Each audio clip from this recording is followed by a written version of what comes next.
Orang dari kecil, dari umur 4 tahun ngapalin Quran, 7 tahun udah 30 juz. Terus dia pelajari tafsir Al-Quran, sampai 17 tahun dia keluar, ijazahnya nggak laku di negara. Ngelamar ke negara untuk jadi pegawai negeri, dianggap belum lulus SD, saudara. Padahal kemampuannya lebih hebat daripada dosen yang di universitas, saudara. Nah, kenapa nggak disamakan dia punya ijazah? Ada apa dengan negeri ini? Mereka hanya selembar kertas, ijazah SD, SMP, SMA, S1, S2, itu yang mereka berikan gaji, itu yang diakui oleh negara. Tapi anak-anak yang tidak punya ijazah, anak-anak pondok pesantren, mereka tidak akui, saudara. Inna lillahi wa inna ilaihi raji'un. Maka itu sistem semacam ini harus kita lawan, saudara. Sebelum SD itu ada, sebelum SMP itu ada, sebelum SMA itu ada. Yang menjadi benteng pendidikan di Indonesia adalah pesantren. Saudara, itu pesantren Sidagiri, pondok pesantren terbesar NU punya di Jawa Timur, saudara. Itu usianya sudah hampir 300 tahun. Belum lagi pondok-pondok pesantren yang lainnya, saudara. Nggak main-main usia pondok-pondok pesantren tersebut. Itu menjadi benteng-benteng perlawanan kita. Dulu anak-anak kita dididik di sana, dijaga imannya, dijaga akhlaknya, dijaga syariatnya. Mereka lawan itu para penjajah, saudara. SD belum ada, SMP belum ada, SMA belum ada, universitas belum ada. Pesantren-pesantren yang berjuang mendidik masyarakat, mendidik umat, saudara, bahkan menjadi benteng daripada akidah umat Islam, saudara. Enggak sampai di situ saja, menjadi pos-pos perlawanan terhadap penjajah. Takbir. Berarti jasa pesantren besar tidak? Jasa pesantren besar tidak? Jasa pesantren besar tidak? Takbir. Lah kok sekarang ijazahnya nggak diakui? Ada apa ini negeri, saudara? Oh, kalau mau diakui harus ikut ujian negara dulu. Mereka sudah ada sebelum negara ada, saudara. Jangan dibulak-balik. Negara Indonesia belum lahir, belum merdeka, pesantren sudah ada, saudara. Kenapa sekarang ijazah pesantren kok nggak dihargai? Mau jadi pegawai negeri nggak bisa, mau jadi tentara nggak bisa, mau melanjutkan kuliah ke perguruan tinggi negeri nggak bisa. Ada apa? Mestinya pemerintah memberikan persamaan dengan pendidikan pesantren. Termasuk madrasah-madrasah saat ini, saudara, ijazahnya nggak diakui. Kita kan punya madrasah diniyah, saudara. Orang mestinya madrasah diniyah diakui. Orang lulusan madrasah diniyah samakan dengan lulusan SD. Kan lulusan SD bisa ke SMP. Kenapa lulusan madrasah diniyah nggak bisa ke SMP? Kok dianak dirikan, saudara? Ada apa? Madrasah diniyah itu sudah ada semenjak adanya pondok-pondok pesantren. SD baru lahir kemarin, SMP baru ada kemarin, SMA baru ada kemarin. Saudara, perguruan tinggi kita ini baru ada setelah kita merdeka. Saudara, nah kenapa sekarang ini kok pesantren mau dikucilkan? Bahkan dimunculkan propaganda isu-isu untuk memfitnah pondok pesantren, saudara. Satu, saudara, sekarang disebarluaskan di tengah masyarakat. Apa mereka bilang? Mau ngapain masuk pondok pesantren? Masa depannya suram. Ada gak yang ngomong begitu? Ada gak yang ngomong begitu? Untuk apa itu kalimat diungkapkan? Supaya anak Indonesia nggak pesantren lagi, saudara. Supaya mereka semua udah jauhkanlah pesantren. Itu pendidikan kuno. Itu pendidikan nggak ada harganya. Dia mau gulung pesantren pelan-pelan, saudara. Siapa bilang masa depan pesantren itu suram? Saudara, para pahlawan kita itu lulusan pesantren semua. Saudara, Panglima Besar Jenderal Sudirman yang mendirikan Tentara Nasional Indonesia itu ustadz di madrasah di Yogyakarta, saudara, lulusan pesantren. Kalau nggak ada Sudirman, lulusan pesantren yang mendirikan TNI, tentara sama polisi sampai saat ini belum ada, saudara. Jadi mesti kita tahu, saudara, lahirnya Republik ini dari mana? Dari perut pesantren, dari perut kiai, dari perut ulama, saudara. Anda jangan pikir Pancasila itu yang buat Bung Karno, saudara. Pancasila itu hasil perdebatan antara Bung Karno dengan para kiai, para ulama. Kiai Haji Wahid Hasyim Asy'ari, saudara, pimpinan NU dan putra pendiri NU. Kiai Haji Abdul Qahar Mudzakkir, sepuh pimpinan Muhammadiyah di tahun 45, saudara. Begitu juga Kiai Haji Agus Salim, saudara, sebagai pimpinan Sarekat Islam, berdebat habis-habisan lawan Bung Karno, saudara. Kenapa?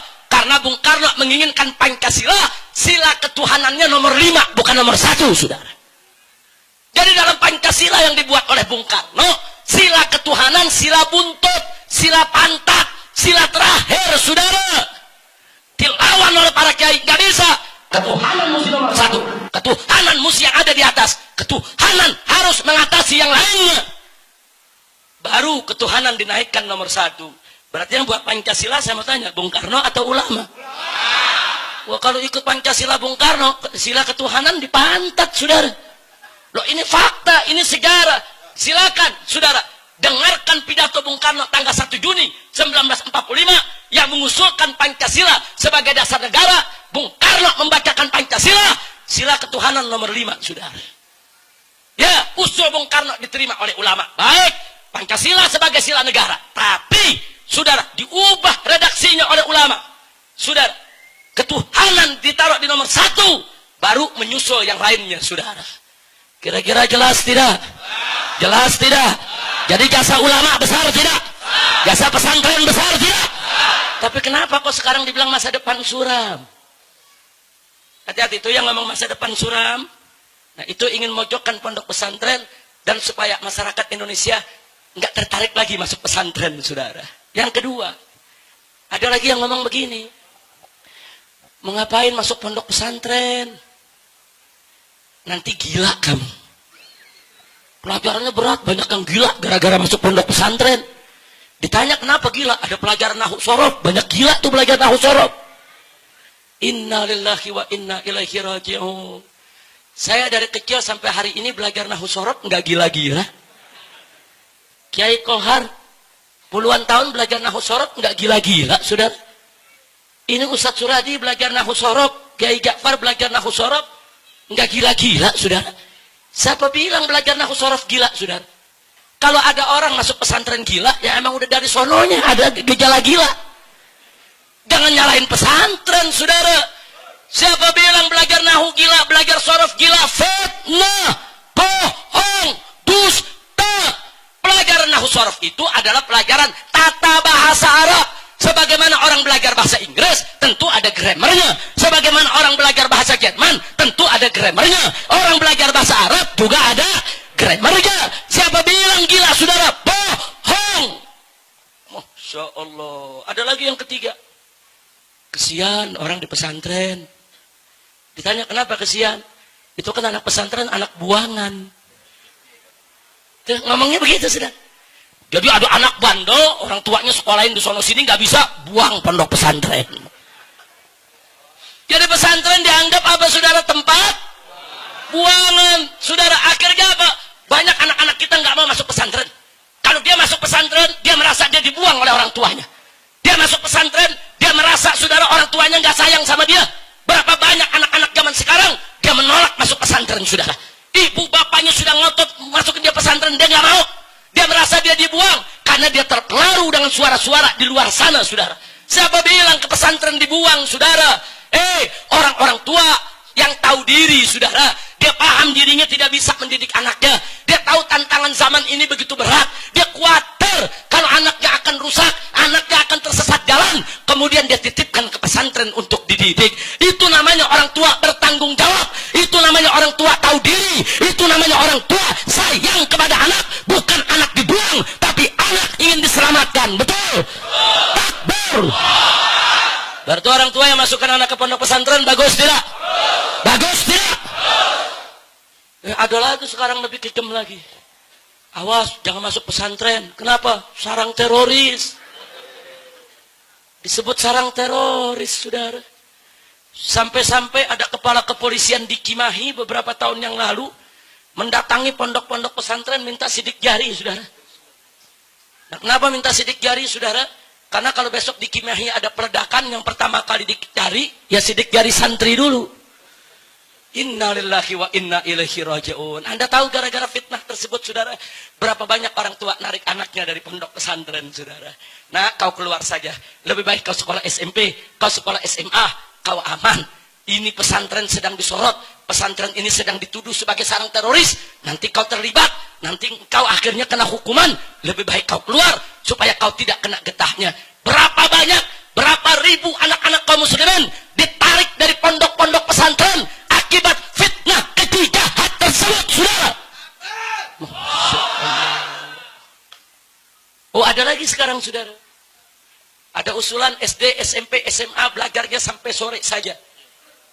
Kelihatannya bagus. Alasannya nanti kurikulumnya terpadu, pelajaran agamanya di sekolah saja. Saudara, sejak kapan sekolah-sekolah negeri memberikan kurikulum pelajaran agama yang cukup buat anak-anaknya? Sejak kapan? Jangan tergiur dulu, saudara. Anda tahu, kalau SD, SMP, SMA belajar sampai sore, madrasah diniyah tutup semua, saudara. Hati-hati, saudara. Hati-hati. Selama ini anak-anak kita pagi dia sekolah di SD, zuhur dia pulang, habis sholat zuhur, makan siang, nanti jam 2 dia masuk madrasah diniyah. Dia dididik bagaimana mengaji, dia dididik bagaimana berwudu, dia dididik bagaimana untuk menjalankan agamanya. Sampai sore full dia belajar agama, saudara. Tapi kalau belajar sekolah negeri dari pagi sampai sore, madrasah diniyah tutup semua, siapa yang jamin sekolah negeri akan didik pelajaran agama anak-anak kita? Yang udah aja sekarang yang ada anak-anak SD, SMP, SMA pada tawuran, saudara. Betul? Betul? Yang ada sekarang aja anak SMP, SMA, anak gadis udah banyak bunting, saudara, di luar nikah. Betul? Jadi siapa yang jamin sekolah negeri mau didik agama anak-anak kita? Madrasah diniyah itu, saudara, ustadz-ustadz yang ada di kampung itu, saudara, itu yang selama ini menjaga pelajaran agama anak kita. Hati-hati dengan usulan-usulan semacam itu, saudara.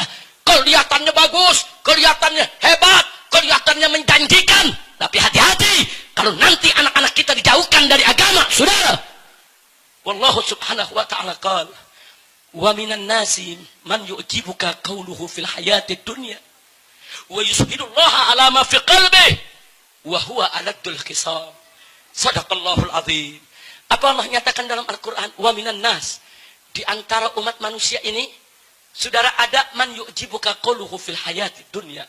Ada yang ucapannya dalam urusan dunia itu membuat kita terkagum-kagum, membuat hati kita jadi tertarik, saudara. Oh, bicaranya hebat, bicaranya manis, kelihatannya orang pintar, kelihatannya menjanjikan, dia punya program, saudara. Bahkan wa yushidullaha ala ma fi qalbi, dia berani mempersaksikan isi hatinya kepada Allah Subhanahu wa taala, saudara. Dia berani bersumpah kalau dia benar, dia pakai nama agama hanya untuk menipu umat. Tapi apa selanjutnya Allah nyatakan? Wa huwa aladul qisam. Padahal orang tersebut aladul qisam, penentangannya sangat keras terhadap Islam, penentangannya sangat keras terhadap Allah dan Rasulnya. Dia berpura-pura baik, dia pura-pura memberikan program yang baik untuk menjebak dan menghancurkan program-program keislaman kita, saudara. Masya Allah. Hati-hati, saudara. Nah, maka itu sampai hari ini, saudara, bukan kami di sini, saudara, bukan kami di sini menolak program pendidikan yang full day sedemikian rupa, bukan. Tapi kami minta jaminan dari pemerintah. Siapa yang jamin pagi sampai sore anak kita betul-betul belajar agama? Siapa yang jamin? Yang sudah, saudara, justru anak-anak kita makin gak ngerti agama di sekolah-sekolah negeri, saudara. Nah, sekarang ada madrasah diniyah. Nah, kalau mereka belajar sampai sore, madrasah diniyah untuk siapa? Bubar, tutup semua, saudara. Nah, nanti lagi-lagi mereka bilang, makanya jangan jadi ustadz, jangan ke pesantren, masa depan suram. Madrasah diniyahnya ditutup, mau ngajar di mana lagi? Masya Allah. Nah, inilah permainan mereka yang luar biasa yang harus kita waspadai. Kira-kira yang saya sampaikan jelas tidak? Paham semua? Betul? Maka itu sekarang saya mau tanya semua umat Islam, siap bersatu? Siap berjuang? Siap bela Allah? Siap bela Rasul? Siap bela Islam? Siap percaya diri? Jangan minder menghadapi musuh, betul? Jangan rendah menghadapi musuh, betul? Harus yakin dengan janji Allah, betul? Takbir. Sallu ala Nabi.